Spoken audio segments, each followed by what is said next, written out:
Holy Cross in St. Paul, a moment away here from the nest at St. Paul High School. Up until my freshman year of high school, I actually wanted to be a meteorologist. And we are underway, it begins quickly. But once I found out that there was math and other things involved, I was like, I don't know if I can do this. To Mullins, 3, swish! I've been with the station now for a couple years. 3. The last 3, I've been the full-time play-by-play broadcaster doing high school football and also doing high school basketball. Here goes Holy Cross at Sanasi. I remember one time I was broadcasting the Holy Cross high school game, and the kid down the road from me played on the team. His father was a FedEx driver and couldn't go to the game because it was Christmas time and busy and everything. And he had it on the radio station. And when his son got in, I gave him some props and said, that's my neighbor. I see him out there playing all the time.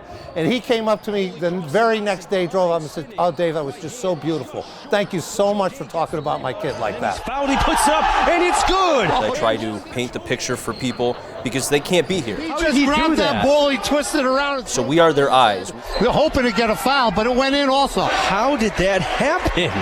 I've been here 36 years. The local aspect of what we do and what we have done historically is still very important to stay relevant, to be part of people's lives. And of course, the story about our sports broadcasts is part of that. 75 years this year for high school basketball. 1320 AM WATR, 75th consecutive year of high school basketball. Tremendous history. Sponsored by? I have a pretty good database of radio stations across this country.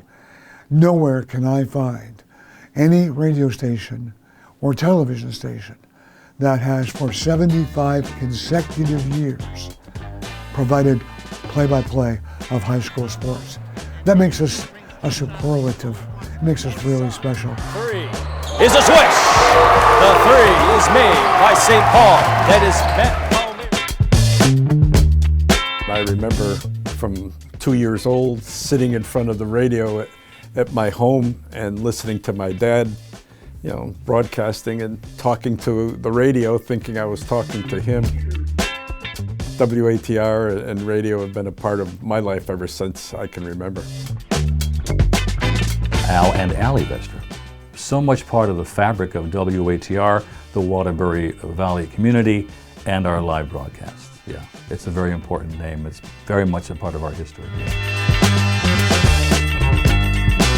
My father had a very rich, melodious, baritone voice. He was known for his voice. Now the ball is stolen over the far side by Torres. Torres with the ball, gets in the far side corner, throws him a long jump shot. Good! He had the ability to speak very, very quickly and very distinctly. 1 second, that's fails the buzzer.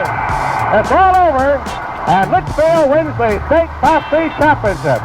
He started in '47 and did it right up to the year he died, September '88.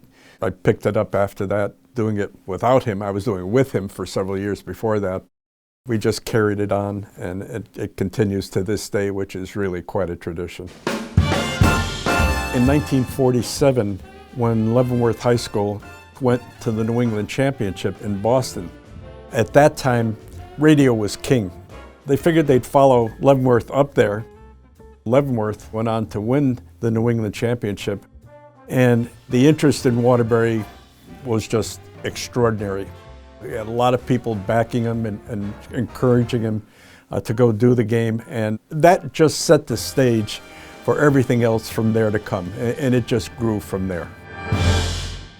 In 2002, I took over full-time as a sports director and the lead voice play-by-play of high school sports. High school at this level is a joy. When you get to the major league level, it's business. Everything's organized. You can do play-by-play of a team with your eyes closed. You have a stat man. You have a spotter. Everything's done for you. The challenge when you come to high school or small college sports is you have to do everything. And you have to get to know everybody. Parker, he wants to try for a 3. And there Generations have grown up knowing you can find a high school game. On WATR. Kikyo for 3. Bang! Heritage, legacy.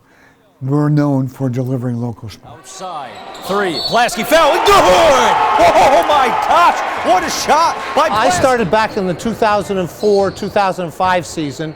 I was actually going to church with Ali Vestro, and he comes up to me after church one day and he says, "What are you doing this Tuesday night?" I said, "Nothing. Why?" He says, "Why don't you come on the radio with me and talk about basketball?" I said, "I don't know what I'm doing." He said, "I'll do the play-by-play. You just talk about basketball." I said, "Okay, I'll come on." And I did that with him for 16 years. When the ball hits the glass and goes into the basket, we say banks are open late. Depending on what time it is, if it's 7:30, banks are open late. 1 minute. One. I know I can never be Big Al himself. I can never be his father. I can never be Bob Sagendorf. I can only be myself.